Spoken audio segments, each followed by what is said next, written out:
Hi అన్న. Hi. మీకు MLC vote ఉందన్న? ఉంది. ఇది ఎన్నోసారి ఓటు వేయడం? మాది 2004 అంటే ఇక ఆల్మోస్ట్ 20 ఇయర్స్, అంటే 6 ఇయర్స్కి ఒకసారి అవుతుంది కదా, అంటే థర్డ్ టైం ఇది. ఇప్పుడు 27 తారీఖు ఉప ఎన్నికలు ఉన్నాయి. ఇది మన ఎమ్మెల్సీ బై ఎలక్షన్స్ ఉన్నాయి. గతంలో పల్ల రాజేశ్వర రెడ్డి ఇక్కడ నుంచి చేసి గెలుపొందినారు. ఆయన రాజీనామా చేయడం ద్వారా జనగామ ఎమ్మెల్యేగా గెలుపొందడం ద్వారా ఇక్కడ మనకు ఉప ఎన్నికలు వచ్చినాయి. ఇప్పుడు ఎవరు గెలిస్తే బాగుంటుందని అనుకుంటున్నాం మీరు? ఎవరు గెలిచినా గ్రాడ్యుయేట్స్ అంటే ఏంది, పట్టభద్రులు, నిరుద్యోగులకు అన్ఎంప్లాయ్మెంట్ ఉంది కదా, ఎంప్లాయ్మెంట్ కల్పించి సోర్సెస్ దాన్ని డెవలప్మెంట్ చేసి యువతకు కొంచెం ఎన్నిక అనేది ఓన్లీ పదవులకు కాకుండా ఉద్యోగ అవకాశాలు ఇప్పించే విధంగా ఉండాలని మేము కోరుకుంటున్నాం. గతంలో ఇక్కడ నుంచి పోటీ చేసిన వాళ్ళు ఉన్నారు కదా, గతంలో ఇక్కడ నుంచి తిన్మార్ మల్లన్న పోటీ చేసినారు. అవును. అదేవిధంగా ప్రేమేందర్ రెడ్డి గతంలో పోటీ చేసిన వాళ్ళు ఇప్పుడు కాంగ్రెస్ నుంచి తిన్మార్ మల్లన్న చేస్తున్నారు, బీజేపీ నుంచి ప్రేమేందర్ రెడ్డి చేస్తున్నారు, బీఆర్ఎస్ నుంచి పల్ల రాజేశ్వర రెడ్డి గతంలో చేసి ఇప్పుడు రాకేష్ రెడ్డి పోటీ చేస్తున్నారు. ఏ పార్టీకి వేస్తే బాగుంటుంది, ఎవరు వస్తే బాగుంటుంది అని మీరు అనుకుంటున్నారు? నేనైతే పార్టీ పరంగా కాకుండా వ్యక్తిగతంగా జనానికి ఉపయోగపడే విధంగా ఉండాలి. అది వాళ్ళకే అంటే వాళ్ళకే అవకాశాలు ఇవ్వాలి. అటువంటి వాళ్ళు గెలిస్తే ఈ గ్రాడ్యుయేట్స్ పట్టభద్రుల వాళ్ళకు ఏమైనా మీరు జరిగే అవకాశం ఉంటుంది. మీకు ఇప్పుడు నిరుద్యోగ సమస్య కానీ ఈ యువకులు ఎదుర్కొంటున్న సమస్య కానీ ఎవరు రైజ్ చేస్తారని అనుకుంటున్నారు? ఎవరికి అయితే బాగుంటుంది అన్న ఆలోచనలో ఉంది. సరే, తిరుమల మల్లన్న గురించి కొంచెం అవగాహన ఉంది. లాస్ట్ టైం కూడా సరే ఆయన ఇండిపెండెంట్గా అయినప్పుడు కూడా ఆయన కొంచెం ఈ సమస్య మీద బాగా పోరాటం చేసిండు, అవేర్నెస్ ఉంది. అటువంటి వాళ్ళు కొంచెం గెలిపోతే న్యాయం జరిగే అవకాశం ఉంటుందని నేను భావిస్తున్నా.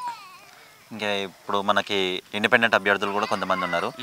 వాళ్ళ నుంచి ఏమైనా మీకు కొంతమంది మేము వింటున్నది చూస్తుంటే కొంతమంది బక్క జడ్సన్ కానీ అశోక్ సార్ కానీ వీళ్ళు కూడా కొట్లాడుతున్నారు కదా, వాళ్ళకి ఇస్తే బాగుంటుంది. చెప్పాలంటే ఇప్పుడు గతంలో ఈయన మొత్తం సమస్యల మీద ప్రతి విలేజ్లో ప్రతి గ్రామంలో తిరిగి ఆయనకు పట్టభద్రులకు సంబంధించినటువంటి విషయాలపై సంపూర్ణ అవగాహన ఉంది కాబట్టి మ్యాక్సిమం 100% నా ఒపీనియన్ ప్రకారంగా ఆయనకే అవకాశం ఉంటాయి అనిపిస్తుంది. ఎవరికన్నా తిరుమల మల్లన్న గారు. ఎందుకంటే ఆయనకు నిత్యం ఈ మీడియాలో ఉండు, ప్లస్ జనంతో పాటు సిచ్యువేషన్ వాట్ ఏం జరుగుతుంది, ఇప్పుడు ఏం చేయాలనే మీద కొంచెం బాగా కసివిన వ్యక్తి కాబట్టి అటువంటి గెలిస్తే కొంచెం ఈ యొక్క ఎన్నికకు వాల్యూ అంటే విలువ అనేది ఉంటుందని నేను భావిస్తున్నాను. Thank you. నమస్తేనా? నమస్తే. నా మీ పేరేనా? నా పేరు బాలశంకర్. అన్న మీది మండలం? మా తుర్కపల్లి మండలం. తుర్కపల్లి అన్న. ప్రస్తుతము ఇక్కడ ఎమ్మెల్సీ ఉప ఎన్నికలు జరుగుతున్నాయి కదా, మీరు ఎన్రోల్ అయ్యి ఉన్నారన్న ఎమ్మెల్సీ ఓటర్గా? ఈ సంవత్సరం ఈ సంవత్సరం అంటే గతంలో మొన్న 2 ఇయర్స్ బ్యాక్ అయినా లేదు, అప్పుడు 3 ఇయర్స్ కాకుండా డిగ్రీ కంప్లీట్. ఓకే. ఇప్పుడు ప్రస్తుతం దేనికి ఓటేద్దామని అనుకుంటున్నారన్న మీరు? మేమైతే జర ప్రశ్నించే గుర్తుగా తిరుమల మల్లన్న ఉంటాడు కాబట్టి తిరుమల మల్లన్న గారికి వేద్దామని అనుకుంటున్నాం. అంటే ఎందుకు ఆయనకి వేయాలనే ఆలోచన? ప్రశ్నిస్తాడు ఏ ప్రభుత్వాన్ని అయినా, ఎవరున్నా దేని నుంచి అయినా, నిరుద్యోగుల గురించే కానీ ఉపాధ్యాయుల సమస్యలే కానీ ఇంకేదైనా ఉండమని మండలి ద్వారా తన గొంతుగా వినిపిస్తాడని భావిస్తున్నాను. ఓకే. మీకు అందుబాటులో ఉంటారన్న ఇక్కడ? తనకి స్వగ్రామం కూడా ఇక్కడనే పక్కకే అందుబాటులోనే ఉంటాడు. అందుబాటులో ఉంటాడు. మీకు ఇక్కడ ఊర్లో ఏమైనా సమస్యల పరిష్కారంకి ఏమైనా చేసిండు? మాకు ఇదివరకు చేసిండు. ఏదున్నా రోడ్ల విషయంలో కానీ ఏదున్నా వేరే ఎమ్మెల్యేల తరఫున వాళ్ళ తరఫున రాజ్యసభ సభ్యుల తరఫున కొన్ని రోడ్లే కానీ అండర్ డ్రైనేజీలు వీటికి సహకరించిండు. ఇక్కడ ప్రస్తుతం ఎన్ని ఓట్లు ఉంటాయి ఏమైనా ఐడియా ఉందనా? బొమ్మల రామారావు నుంచి నుండి ఐడియా లేదు కానీ మా విలేజ్ నుంచి అయితే ఒక 130 ఓట్లు అట్లున్నాయి. ఎటు ఫేవర్ ఉంటుందని అనుకుంటున్నారన్న మీ ఊర్లో? మీరు జనరల్గా యూత్ కలిసినప్పుడు ఏమనుకుంటుంటారు మీరేమో? మేము యూత్ మ్యాక్సిమం అనుకునేది తిరుమల మల్లన్న గురించే చర్చ జరుగుతుంది. ఆల్రెడీ వేయాలి. ఇంతకుముందు కూడా అతి తక్కువతోటి వేయండి కాబట్టి ఈసారి మంచి మెజారిటీ ఇచ్చి గెలిపిద్దామని భావిస్తున్నాం. ఎమ్మెల్సీ ఓటు ఉందనా? ఉందండి. ఫస్ట్ టైమా ఇంతకుముందు వేసిన? ఇంతకుముందు ఆల్రెడీ ఒకసారి వేసాం. గతంలో ఎవరికి వేసిన? గతంలో అప్పుడు తిన్మార్ మల్లన్నకే వేసినట్టు.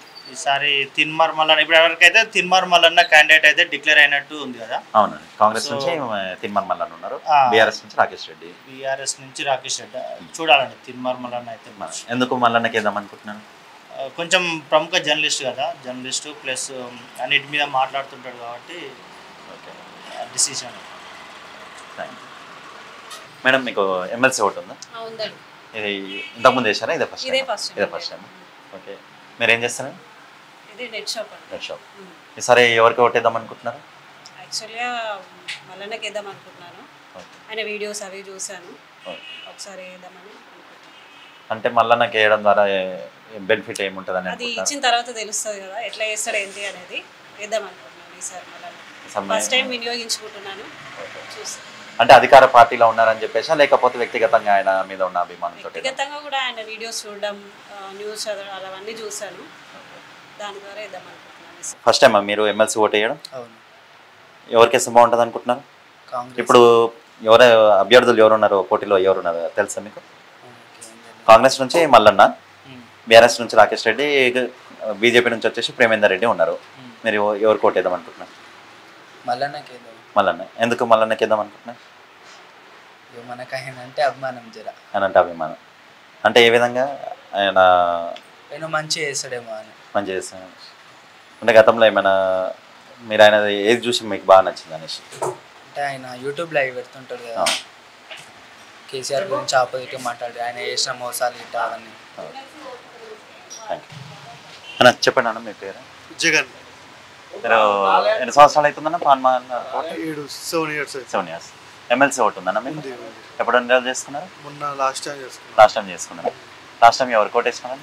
లాస్ట్ టైం కోదండరామ్ చేసినాం. కోదండరామ్ చేస్తున్నారు. ఇప్పుడు ఎవరు కోట్ వేద్దాం అనుకుంటున్నారు? ఈసారి తిరుమల మల్లన్న కదా. తిరుమల మల్లన్న. మీరు ఎంతవరకు చదువుకున్నారన్న? నేను పీజీ చేసిన. పీజీ చేసి ఇది ఓన్ బిజినెస్ నడిపిస్తున్నారు. అంటే జాబ్స్ పర్పసా లేకపోతే మీకు ఇంట్రెస్ట్ ఉండి చేస్తున్నారు? అంటే జాబ్ చేసి జర ఆధారపడతాను, నా సొంతంగా చేస్తున్నారు. ఓకే. అంటే మీరు మళ్ళీ ఎందుకు వేద్దాం అనుకుంటున్నారన్న ఓటు? పోయినసారి కొంచెం మిస్టేక్లో పోయింది కదా. ఓకే. ఈసారి అవకాశం ఇద్దామని. అంటే మీ ఇంకేమైనా రీజన్ ఉందా? లాస్ట్ టైం పోటీ చేసిన అని చెప్పేసి చేస్తున్నారు? కొంచెం పశ్చించే గొంతు కదా, పశ్చించే గొంతు ఓటు వేస్తే రేపు చట్టసభలో అయినా మంచిగా ప్రశ్నిస్తారని ఆలోచనలో. నా పేరు ప్రభాకర్, పడకంటి ప్రభాకర్. ఏం చేస్తారా?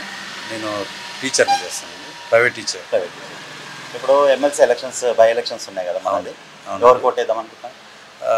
ఎవరైతే క్యాపబుల్ పర్సన్ ఉన్నారో వాళ్ళకి ఓటేద్దాం అనుకున్నాను. ఇక్కడ నుండి అంటే ఎవరు పోటీ చేస్తే వాళ్ళకి. ఇప్పుడు ప్రధాన పార్టీలో అందరూ వాళ్ళ అభ్యర్థులను ప్రకటించినారు. అవునండి. కాంగ్రెస్ నుంచి తిన్మార్ మల్లన్న ఉన్నారు. అవును. బీఆర్ఎస్ నుంచి రాకేష్ రెడ్డి ఉన్నారు. అవునండి. ప్రేమేందర్ రెడ్డి కూడా కన్ఫర్మ్ అయినారు బీజేపీ నుంచి. అవును.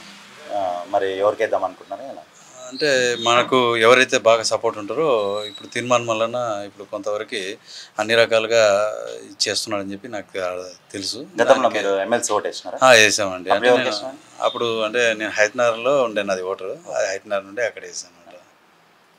అంటే మీరు మల్లన్నకి ఎందుకు ఓటు వేయాలనుకుంటున్నారు?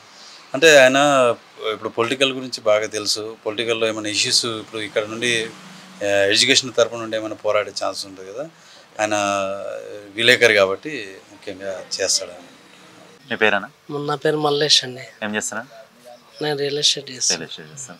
మీకు గ్రాడ్యుయేట్ ఎమ్మెల్సీ ఉందా? ఉందండి. ఇది ఎన్నోసారి ఓటు వేయండి? నేను సెకండ్ టైం. గతంలో ఎవరికి ఓటు వేసినారు? తిరుమల మల్లయ్య.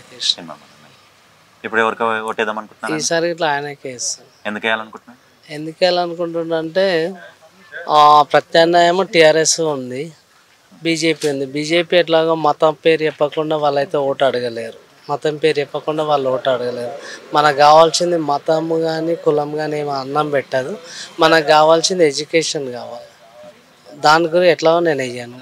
ప్లస్ టీఆర్ఎస్కి అయితే వాళ్ళ దొరల పాలన, గడిల పాలన, కూలిపాలన కోరుకున్నాం కాబట్టి ఆల్మోస్ట్ వాళ్ళకు ఓటు వేయను. ప్రత్యామ్నాయం ఏముంది? సమన్యాయం జరుగుతుంది. ఏంటంటే కాంగ్రెస్ గవర్నమెంట్లో సమన్యాయం జరుగుతుంది కావచ్చు. మొన్న కరువు రావచ్చు, వర్షాలు లేక కొంచెం రైతులకు ఇబ్బంది జరిగింది. అది గవర్నమెంట్ తప్పిదం అయితే కాదు. ఆల్మోస్ట్ ఇప్పుడు వర్షాకాలంలో వర్షాలు వచ్చిందంటే రైతులకు సాగునీరు అయితే వచ్చేస్తుంది. ప్లస్ ఇంకోటి ఏంటంటే రైతు బంధు వల్లేదాన్ని ఒక అపోహ లేవనెత్తారు. గ్రాడ్యుయేట్ ఎమ్మెల్సీకి దీనికి సంబంధం ఉండదు. గ్రాడ్యుయేట్ ఎమ్మెల్సీ దానికి వేరే ఉంటుంది కదా. అంటే నిరుద్యోగుల సమస్య గురించి, నిరుద్యోగుల సమస్య గురించి నోటిఫికేషన్ రిలీజ్ చేస్తాను వీళ్ళు కాంగ్రెస్ గవర్నమెంట్ చెప్తుంది కదా, రేవంత్ రెడ్డి చెప్తుంది. కాబట్టి ఆల్మోస్ట్ నేను రేవంత్ రెడ్డికి పార్టీ సపోర్ట్ చేస్తాను. కాబట్టి రేవంత్ రెడ్డి పార్టీ కాంగ్రెస్ పార్టీ నుంచి కాంగ్రెస్ సపోర్టరా లేకపోతే సపోర్టర్ అని కాదు, నేను అవగాహన చేస్తున్నా ఏమన్నా ఏ పార్టీ ఎవరికి ఏం న్యాయం చేస్తుందని. ఇప్పుడు మీరు తిన్మార్ మల్లన్న కేసు అని అంటున్నారు. తిన్మార్ మల్లన్న కాంగ్రెస్ పార్టీ నుంచి చేస్తుంది కాబట్టి తిన్మార్ మల్లన్న కేసు.